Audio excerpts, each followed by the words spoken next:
अस्सलामुअलैकुम नाज़रीन कराम, नई वीडियो में आपको खुश आमदीद कहते हैं। खौफ के बुत टूट चुके हैं इस्टेब्लिशमेंट और नवाज़ शरीफ का प्लान और इमरान खान को माइनस करने की ख्वाहिश पर आज पानी फिर गया है। जिस तरह से कल आपने देखा कि नवाज़ शरीफ बलूचिस्तान गए, बाप ने अपनी नाजायज़ औलाद के सर पर हाथ रखा और फिर अपने नाजायज़ बेटे को सीने से लगाया। फिर वोट को इज़्ज़त दो से लेकर वो सारा बयानिया जिस तरह से रेत की दीवार साबित हुआ और पूरी कौम ने देखा कि नवाज़ शरीफ पंजाब से नाकाम होने के बाद जो इज़्ज़त बची थी, वैसे तो थी नहीं, लेकिन अगर कोई भरम बचा भी था, कुछ लोग बाकी भी थे, उनका भरम भी कल जिस तरह से अपने बाप के साथ लग के नवाज़ शरीफ ने तोड़ा है, उसके बाद नवाज़ शरीफ की कोई इज़्ज़त रह नहीं गई। लेकिन ख्वाहिश और ख्वाब देखने पर तो कोई पाबंदी नहीं है, क्योंकि इमरान खान को हमने गिरफ़्तार कर लिया है। एक केस के बाद दूसरे केस में गिरफ़्तारियां डाल रहे हैं, हमने जज भी मैनेज किए हुए हैं, पूरा सिस्टम हमारे कंट्रोल में है। लिहाजा अब नवाज़ शरीफ के रास्ते में कोई रुकावट नहीं है। जज, जर्नैल, ब्यूरोक्रेसी तो कंट्रोल हो सकती है, लेकिन 25 करोड़ लोगों को कैसे कंट्रोल करें? 25 करोड़ कंट्रोल नहीं हो रहे और वो कंट्रोल होंगे भी नहीं। आज नाजरीन कराम, जिस तरह से KPK के अंदर लोग निकले हैं, 4 सदा के अंदर वर्कर कन्वेंशन था, वर्कर कन्वेंशन फिर जलसे में तब्दील हो गया। वहाँ पर इमरान खान मौजूद नहीं थे, ना ही शाह महमूद कुरैशी मौजूद थे, ना ही कोई PTI की मेन क़यादत वहाँ मौजूद थी। बस शेर अफजल मरवत थे, वो शेर अफजल मरवत जिन्होंने ऐलान किया हुआ है कि हम वर्कर कन्वेंशन करेंगे, रैलीज़ निकालेंगे, देखते हैं कि हमें कौन रोकता है, कोई रोक सकता है तो रोक कर दिखाए। तो शेर अफजल मरवत ने बड़ा एक्टिव रोल प्ले किया है। उन्होंने आते साथ ही जो नवाज़ शरीफ को सरप्राइजेज़ दिए हैं, फिर उन्होंने परवेज़ खटक की जिस तरह से विकटें उड़ाई हैं और इस्टेब्लिशमेंट की नींदें हराम की हैं, फिर उसके बाद उन पर मुकदमात भी बनने शुरू हो चुके हैं। लेकिन आज अकेले शेर अफजल मरवत थे, एक वर्कर कन्वेंशन था, तवक्को ही नहीं थी, क्योंकि KPK के अंदर जिस तरह से दहशत गर्दी हो रही है, जिस तरह से ड्रामे वहाँ पे हो रहे हैं, PTI की रैलीज़ पर जिस तरह से पुलिस धावा बोलती है, गिरफ्तारियाँ करती है, तो उम्मीद नहीं थी कि लोग निकलेंगे। लेकिन वर्कर कन्वेंशन तो क्या, वो एक बहुत बड़ा जलसा बन गया। इतने लोग आ गए, लोगों को बस कोई लीडर चाहिए जो इमरान खान का नाम ले और आके खड़ा हो जाए। लोग उसके पीछे लब्बैक कहने के लिए तैयार हैं। आज जो एपिसोड हो चुकी है, जिस तरह से लोग निकले हैं, अब नवाज़ शरीफ की और इस्टेब्लिशमेंट की यकीनी तौर पर नींदें हराम हो चुकी होंगी कि ये हुआ क्या है। लोग तो मान ही नहीं रहे। नवाज़ शरीफ को जो भी बयानियाँ थमाने की ये कोशिश करते हैं वो ठूस हो जाता है। नवाज़ शरीफ ने कहा कि हम ऐसा पाकिस्तान बना रहे हैं जहाँ महंगाई ना हो। बाबूजी, ये पाकिस्तान जाती उम्रा में फिर बन सकता है, जहां महंगाई नाम की कोई चीज़ नहीं है, जहां आप जिसको चाहते हैं ख़रीद लेते हैं, आपकी अफोर्डेबिलिटी इतनी है, परचेजिंग पावर आपके पास इतनी है कि आप जजेस ख़रीद लेते हैं, जर्नैल ख़रीद लेते हैं, सहाफ़ी ख़रीद लेते हैं, यहाँ तक कि मुल्ला को भी ख़रीद लेते हैं। आपने इंजीनियर मोहम्मद अली मिर्ज़ा को देख ही लिया, उसका फिर कैसे सॉफ्टवेयर अपडेट हुआ है। तो आपके जो भी हाथ में आता है आप तो ख़रीद लेते हैं, लेकिन 25 करोड़ को आप नहीं ख़रीद सकेंगे। आप ना ही ख़रीद सके हैं, आपका बाप भी नहीं ख़रीद सका। वो बाप जिसके साया शफ़क़त के नीचे इस वक्त आप हैं, वो बाप भी इन 25 करोड़ लोगों को नहीं ख़रीद सका। दूसरी जानिब चौधरी निसार अली खान, बहुत बड़े रहनुमा, नून लीग के साबिक लीडर और एक बड़ी सियासी कद काठ वाली शख्सियत, अब इनके खिलाफ मुस्लिम लीग नून तैयारियां पकड़ रही है कि तगड़े कैंडिडेट, तगड़े पैसे वाले लोग इनके खिलाफ खड़े किए जाएं।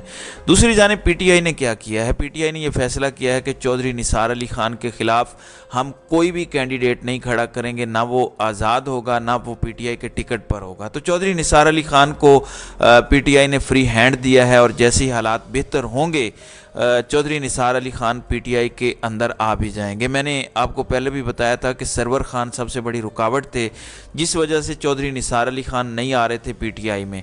बारहा उन्होंने सोचा, उनको दावत भी दी गई, उनके पास कोई और ऑप्शन भी नहीं था।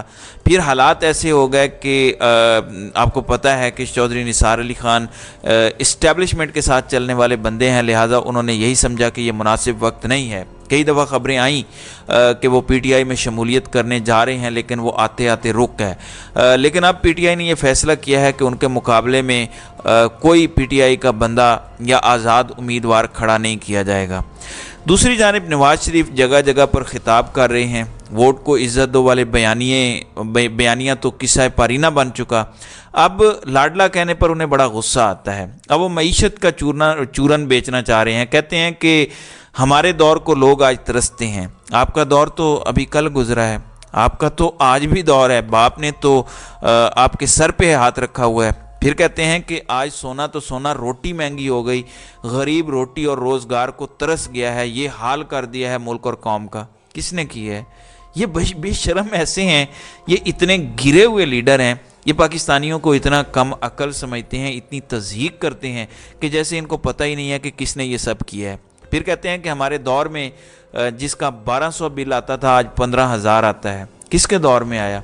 अभी कल की बात है, जाहिर है शहबाज शरीफ के दौर में आया। अवाम आज बिल और रोटी में से एक का इंतखाब करने पर मजबूर हैं, यानी बिल दें या रोटी खाएं। तो कौम की ये बदहाली देखकर आंखों में आंसू आ जाते हैं। जी आप तो सारी रात रोते होंगे। वैसे पार्टी और वोट बैंक का हाल देखकर भी आपको आंसू आएंगे। अभी थोड़ा और वक्त गुजारें पाकिस्तान में, आप पछताएंगे कि मैं पाकिस्तान आया ही क्यों था। ये खबरें आ रही हैं, 2 दिन पहले खबर आई थी कि हो सकता है कि नवाज शरीफ को अचानक लंदन जाना पड़ जाए, और ऐसी खबरें आ भी सकती हैं कि नवाज शरीफ कहें कि वो थोड़ा सा इलाज रह गया था, लिहाजा मैं दोबारा पाकिस्तान से जाने लगा हूँ। बहरहाल आज इस्लामाबाद हाई कोर्ट के अंदर तौहीन अदालत की जो दरख्वास्त नवाज शरीफ के ख़िलाफ़ थी, एक मुकदमा था, वो दरख्वास्त खारिज कर दी गई है कि नवाज शरीफ ने अदलिया की कोई तौहीन नहीं की, स्टाम्प पेपर दे के गया, झूठ बोल कर गया, कोई फ़र्क नहीं पड़ता। जर्नैलों की भी कोई तौहीन नहीं की, ज़ाहिर है फिक्स मैच था। एक तरफ ये हुआ है, जबकि दूसरी तरफ साइफ़र केस में शाह महमूद कुरैशी की दरख्वास्त ज़मानत मुस्तरद की गई है, यानी शाह महमूद कुरैशी जिन्हें गिरफ़्तार रखा हुआ है। कल अदालत ने साइफ़र केस में भी ट्रायल रोकने का हुक्म दिया। उसके बावजूद आज जस्टिस आमिर फ़ारूक ने क्या किया? वैसे जस्टिस आमिर फ़ारूक से तवक्को क्या रखी जा सकती है? जस्टिस आमिर फ़ारूक ने ज़मीर किसके आगे बेचा हुआ है वो सबको पता है। ऐसे मुनसिफ जिनको अल्लाह ताला ने इख्तियार दिया कि मेरी ज़मीन पर इंसाफ करो, वो अल्लाह की ज़मीन पर मैच फ़िक्स करते हैं, तो अल्लाह ज़ाहिर है उनसे हिसाब लेगा, उनसे पूछेगा। इन्होंने बड़े टेक्निकल तरीके से आज इमरान खान के साथ भी वारदात डाली है। तोशा खाना केस में ज़मानत दे दी है, जबकि दूसरे केस में कहा है कि क्योंकि अब इमरान खान गिरफ़्तार हो चुके हैं इसलिए अब तो कुछ नहीं हो सकता। अब ये सारा ड्रामा और सारा तमाशा जो हो रहा था अब भी हो रहा है, लेकिन पाकिस्तानी कौम ने खौफ के बुत तोड़े हैं, लोग निकल आए हैं। ये जो छुपे हुए हैं पीटीआई के लोग, कुछ तो गिरफ़्तार हो गए बेचारे, कुछ छुपे हुए हैं। पाकिस्तानी अवाम को सिर्फ एक उम्मीद चाहिए, एक लीडर चाहिए जो आके पहला नारा लगाएगा कि कौन बचाएगा पाकिस्तान। ये पहली आवाज़ कोई दे कि मैं खड़ा हूँ इमरान खान के नाम पर, आओ मेरे साथ चलो, तो लोग चलने को साथ तैयार हैं। क्योंकि जिस तरह से शेर अफजल मरवत की क़यादत में लोग 4 सदा के अंदर निकले हैं, यकीनन तारीख़ रकम हुई है और बहुत बड़ा ये झटका लगा है। बहरहाल ये मामलात हैं, नवाज शरीफ के लिए झटकों का सिलसिला जो है वो शुरू हो चुका है। बाप ज़मीन हमवार करने की कोशिश कर रहा है, लेकिन जो इस मट्टी के बेटे हैं, जो सही मानों में इस मट्टी के बेटे हैं, वो किसी बाप को चलने नहीं दे रहे और ना ही किसी नाजायज़ बेटे को चलने दे रहे हैं। और आप आइंदा आने वाले दिनों में देखेंगे कि ये बाप और उसकी नाजायज़ औलाद दोनों ज़लील व ख़ार होंगे। तो नाज़रीन इकराम, आपकी इस वीडियो के हवाले से क्या राय है? आप अपनी राय का इजहार कमेंट सेक्शन में ज़रूर कीजिएगा।